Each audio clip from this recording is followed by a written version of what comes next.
here's like the big take, okay? Every investment that Twitch makes into Twitch Sings would be infinitely better in paying existing musicians to come to the website and broadcast their music. You totally skip DMCA that way. You bring a whole new audience of people to the website that already like that musician. And this is why you see that Twitch Music is doing that.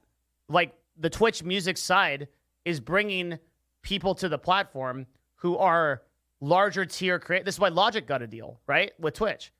Because they're bringing people to the platform that are going to bring with them their existing fan base, that are going to watch them make music and then go out into the rest of the website.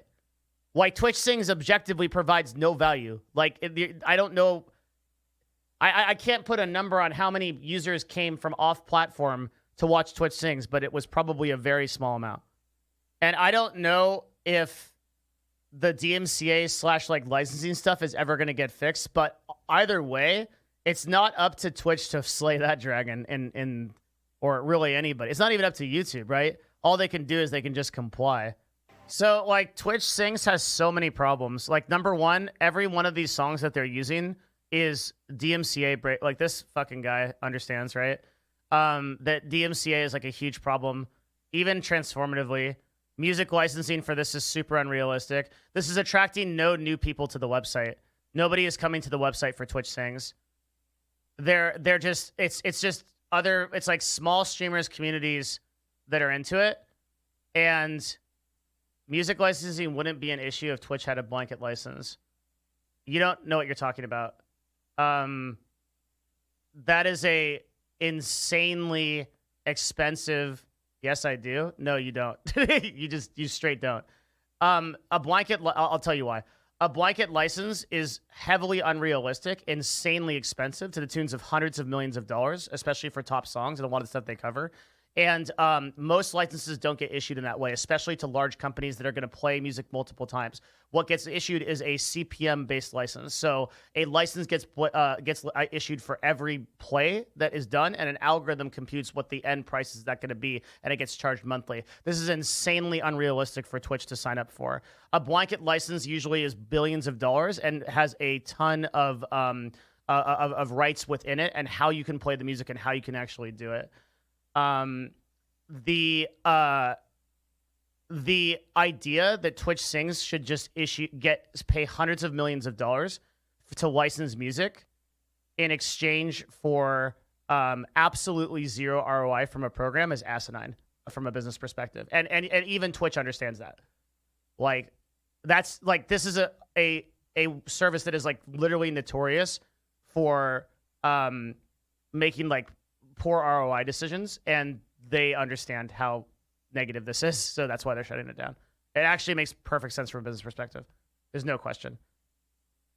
This is not providing them any ROI. It's not like the Twitch Sings category isn't giving, like, the whole idea of why they started Twitch Sings and what their program is for music in general is so they can attract users to the website who were not there before.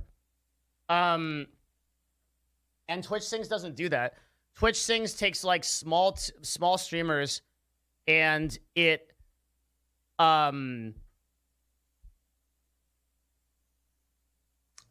basically like gives them content, I guess. Like, I don't even know like what real ROI it provides. I mean, I understand 100% like why some people may feel like their content is going away and they're upset, but it's a business.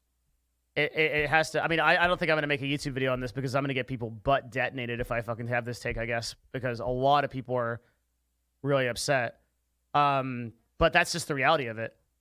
Like, it's a nightmare from a DMCA perspective. It's a nightmare from a licensing perspective. Even if you do get the proper licensing, it's not ROI positive. Twitch Sings doesn't make anybody any extra money.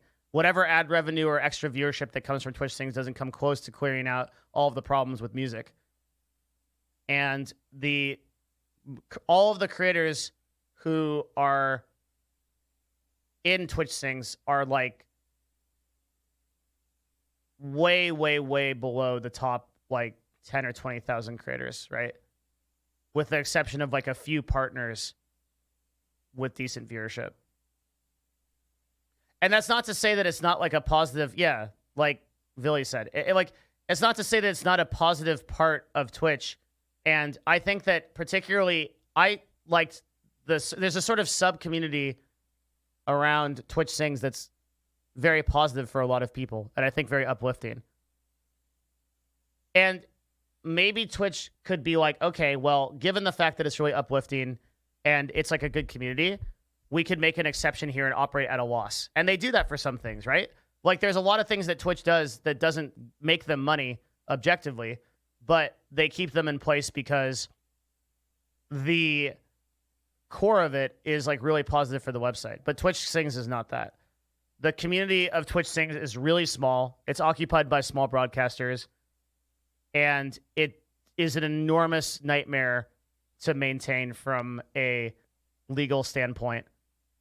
And just to clarify again, I'm not attacking the nature of the content at all or the reality of the content and how it exists.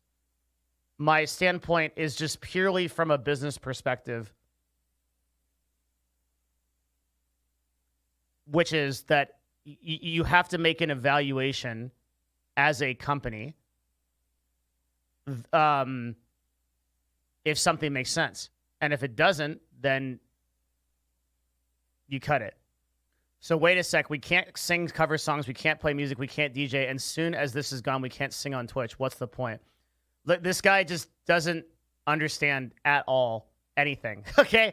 Like, none of this is up to Twitch. None of it.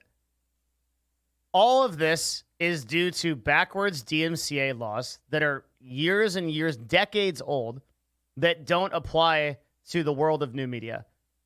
Twitch is quite literally has their hands tied behind their back and either has to spend hundreds of millions of dollars solving a problem for a couple thousand people, or they cancel the program and then they dial back and they figure something out. DMCA laws apply to the whole internet. They apply to the whole world. They apply to anything that is created by anyone in the United States. It's a massive... It's massive. So I get that people are mad, but they just don't understand like how complicated this is, that how little that Twitch actually has to do with this. Licensing costs, and it's not making Amazon enough money despite the large amount of streamers prioritizing TS comment. They're getting subs and shares. Looking forward to broader tools as Amazon finds ways to get you to pay out for the privilege of karaoke. Whatever, dude. All these people that are doing this content would be streaming anyway, and they would be getting subs and shares anyway. It's not as if Twitch Strings is bringing in some, like, that's the other thing too, right? And that's actually one of the main points. That if I did have any criticism of the content, let's say that Twitch Sings is like the #1 category on Twitch for bringing in new users to the website, and like a ton of people from the music world are coming in or from some other website or something like that, and that was like objectifiable, then certainly they would put more investment into trying to save it. But that's not the case, right? The impact on the website, like Twitch cares about a few things. They care, well, really only a few things. Like they care about, the #1 thing they care about is, do users from offsite who haven't been to Twitch come to Twitch and stay there? Or really come to Twitch? That's really question #1. And then, do those users register accounts and stay? Do those users experience other parts of the website from where they start? Right? Twitch Sings doesn't answer any of these problems, right? These are like some of the main things they care about. And then to some extent, it's subs, cheers, donut, or subs, cheers, bits. I guess that is bits. Subs, cheers, ad rev, stuff like that. But these are less important than you would think, because getting users into the website is like user acquisition is always the primary goal, because it eventually converts up to like subs and cheers and ad revenue and stuff like that. Twitch Sings doesn't do that, so that's it. Doesn't Amazon own a shit ton of music?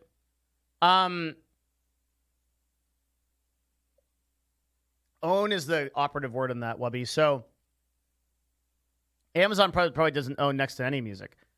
They have a license to use music on Amazon Music. And one of the things to remember about licensing is that licensing isn't transferable. So all of the music, there's a lot of people that are like, well, just use Amazon Music, forehead. Like they have hundreds and hundreds of tracks. But that music has never been licensed for use on Twitch or never been licensed to use anywhere besides that actual particular place. They'd have to completely redo the deal. And the problem is that a lot of that music is coming from dozens of record labels, dozens of different companies that own the rights to that music or the creative rights to that music, right? They'd have to renegotiate with all of those people. Every single one of those people would require some kind of human interaction. And you can start to see how the sheer shit show that is this kind of thing comes into place. Like, I can't describe to you how obnoxious it is to negotiate music rights. I do this quite often in my own world, in like the agency world, and it's an impossibly difficult thing to do.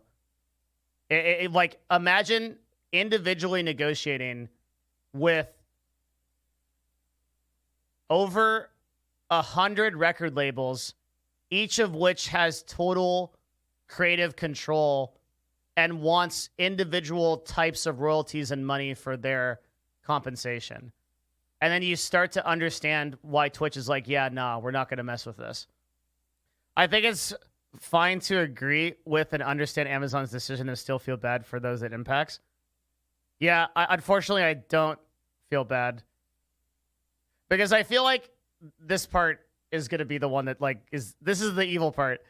I feel like if your entire content hinges on a Twitch initiative, you're fucked either way. Like, if you can't do anything to pivot outside of Twitch things, then, like, you were fucked to begin with. You shouldn't be reliant on any platforms. Like, in no way should Twitch ever be responsible for your content. In no way should Twitch ever be responsible for, like, oh, Twitch is not providing me this ability to create this content, and thus my content sucks. No, your content sucks anyway, because you're completely reliant on something else to make it happen. It's like the same type of thing with like a person that just 100% reacts to videos and never has a unique take, or someone that only plays one game and doesn't talk at all about it or adds no value. This is the take I was waiting for. Yeah, here we go. This is lawful evil Devin coming in. That is pretty evil. It's true. Whatever. Why should I don't care. I don't like this idea that everyone should have some. The world doesn't work that way. If your content sucks, nobody watches you. That's it. That's it, right? Twitch doesn't owe you any favors as a platform. You ain't paying them or anything to be able to, like, there's not enough for everyone to eat. That's it. It's not a bad thing. It just is a thing. It's just how resources work. How is that how resources work? All right, let me explain it. There could be resources for everyone. Okay, Party Mongrel, the optimist in chat, let me explain how this works, okay? If I have a basket of 10 apples and someone comes and takes 8 apples, and then someone else comes and asks for 3 apples, I can't give them the 3rd apple. Why? Because I don't have that apple. That's how many apples there are. So now your argument is going to be, don't let them take 8 apples. And he just typed that as soon as I said it, because I can literally predict the future. I'm Nostradamus, okay? Because his argument is, if we give everyone 1 apple, then everyone has an apple. But if all you have is 1 apple a day, everybody starves. And that is why we can't do that. So you have a system instead called a meritocracy. A meritocracy is, if you work hard, you can have as many apples as you want, in theory. Okay? It doesn't quite work that way because of some stuff like racism and other shit. But generally speaking, meritocracy is the best system we have. Meaning that if you are able to self-actualize and work quite hard, you will generally get better rewards. Unfortunately, the system is sort of set up to work against certain groups of people, for sure. And it's more difficult for other people, some people to get things than other people. And that's a whole separate problem. But conceptually, we don't need to tear down the whole system because of that individuality. We just need to address those problems with it. So let's take that into content creation, okay? Not everybody can make full-time income off of Twitch. Why? Because there are not enough viewers compared to the number of streamers, okay? So if we have approximately on any given time 6 million broadcasters on the website every single month, okay? And if you gave all those 6 million broadcasters 100 viewers, and keep in mind, this is an important caveat, by doing that, you would be forcing those people to watch those streams because we have to have 100 viewers on each one of those streams. You'd be forcing them to watch it. By virtue of doing that, you would run out of viewers very quickly, and very few people would actually get the viewers. So the only way to make this work is to give people freedom of choice to watch what they want to. So the viewers of Twitch have voted with their feet and said that Twitch Sings is not good enough to hold their interest. That is the reality. You can't force them to go enjoy it. You can't force them. I mean, yes, you can, because under your system of giving out 1 apple per person, you'd be forcing people to do this. You don't realize that's the case, but that's actually what's happening. Literally forcing people to do it, which is terrible, right? And to some extent, I'm literally describing larger political systems, but like this is just how broken this thinking is on something like digital media, where you are literally forcing somebody to watch something that they fucking think sucks because you want everyone to be equal. But in reality, an opportunity-based workforce is way healthier than an equality-based one. Viewers should be able to vote to watch whatever they want. And the fact that you are... Here's the sad reality of this, right?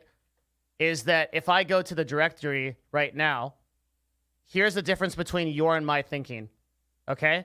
When I look at XQC, I see a guy who is highly successful, worked for what he has, earned it, has 40K viewers, and I'm proud of him.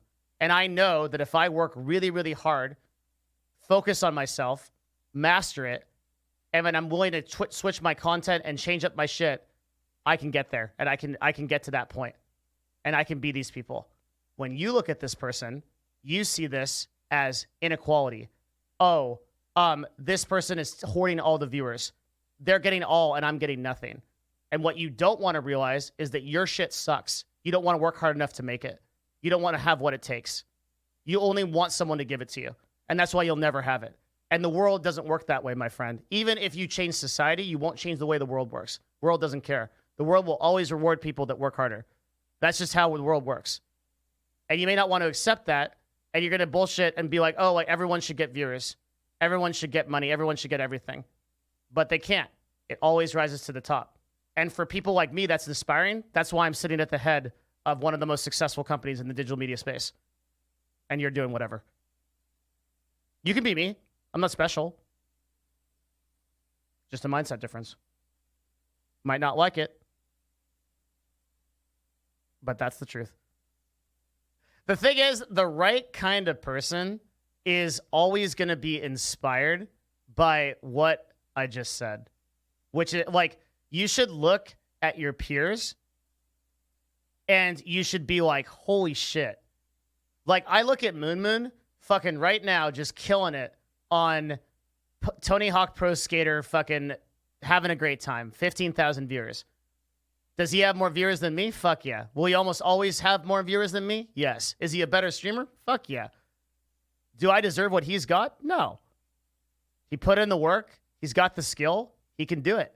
What inspires me is that I can work on myself every second of every day, and I can get a little bit better, and I can keep going towards that direction. That's fucking awesome. Everybody starts with 0 followers. Everybody on this list started with 0 followers. Every single person. How many people make it to higher tiers by cheating and taking shortcuts? Almost no one. Cheaters and people taking shortcuts are very quickly weaved out of the system. That is yet another excuse of failures. Oh, everybody cheats. Everybody view bots. Everybody is just lucky. This is yet another thing that failures use to hide the fact from themselves that they fucking blow. Whereas none of the people on this list right now bought followers or cheated to get here. None of them. They worked for, let's just go through the list, okay? XQC worked really hard to get really good at the game. One of the most entertaining people. Literally, I've had very long conversations with him explaining how he thinks about content. Shroud worked on himself to become the best FPS gamer of all time. Did massive deals. Made huge and smart, intelligent business moves. Worked on his YouTube super hard. Worked on his brand super hard. Moon. Literally trained in comedy to try to get to the point that he's at. Hassan Abi, right? Started as a political broadcaster, did a shit ton of work on YouTube, took a shit ton of jobs, learned how to do content creation, iterated on his brand. Nightblue, literally been in League of Legends commentary for over 7 to 8 years. Mizkif, we had a whole interview with him, did a whole talk with him about why he thinks like he does. Lily, iterating on her brand literally since 2013, YouTuber since 2011, Summit, 10 years, Asmongold, years and years of work, Co-Carnage, years and years of work showing up every single day at 5 a.m. in the morning, waking up the only streamer on that early to play those games. Super legit community. Botez, Chess Master, Skara, fucking been in Team Dignitas since I met him in 2012 when we were working. Do you see what I'm doing? It's like there's not a mistake here. None of these people cheated. There's no view bots. There's no nothing. It's just a very difficult thing to sit down in your chair and be like, holy fuck, I suck ass. But that's where you start. That's where you start. Holy shit, I suck ass. And then from there, you can begin. That's when the journey starts. That's when you can put one foot in front of another, but you have to start there. It's not because everybody else has something you don't. It's not because everybody else has cheated to get there or because they are better than you in the natural genetics or because they got lucky breaks and you didn't or whatever. Every single person started from 0 followers and they made it. And they worked their way up. And you can do it too. You can do it too. That's the most inspiring thing. There's nothing stopping you. The only thing stopping you is all the fucking time you spend comparing yourself to other fuckers who aren't thinking about that because they're busy getting theirs.